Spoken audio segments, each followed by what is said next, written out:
A 13-year-old girl home on holiday from school is raped by a man in her village. She becomes pregnant and gives birth, but that baby has to be raised in an orphanage. In Uganda, where Just Like My Child is working on the ground, this is the reality of what's happening. In another village, several girls come forward and say their nursery school teacher molested them repeatedly when they were 5 to 8 years old. The man was arrested and he could have been put away behind bars for a long time, but the adults in the village who said they would testify on behalf of the girls, they backed out for fear of backlash from their own community, and this man is out on the streets. The community members, they tend to condone violence and tend to condone the acts of violence and rape, defilement, and sexual assault, and don't participate in reporting cases. And as a result, the victims themselves get demoralized and feel the effects of stigmatization when they actually report.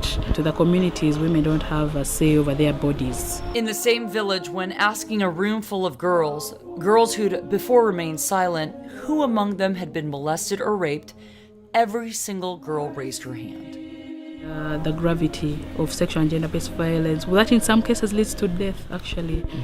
It leads to death and to maiming for life. Is there hope that this cruel cycle can be stopped? Absolutely. Steps are being taken through the Just Like My Child Foundation's Project Justice program. Just Like My Child has partnered with the Federation of Women's Attorneys in Uganda to fight for the protection of human rights for women and children in that country. Together, they are training legal and medical staff in different villages to know the law when it comes to violence, so women and children can begin to gain trust in the Ugandan justice system and think to themselves, there's something I can and should do about this. Some women don't believe they have rights. If you're born and bred in this community without any outside interaction or outside intervention, you will grow up to believe that you don't have rights, and the rights of men are probably different from the rights that you have.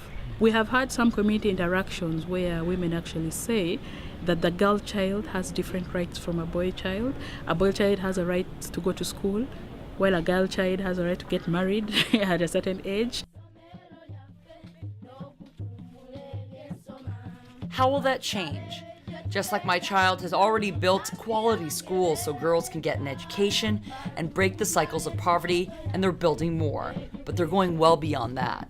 With local teachers, they're holding empowerment trainings for girls in the villages through their Girl Power project, teaching them how to look someone in the eye. To be eye contact. These girls are being educated and empowered.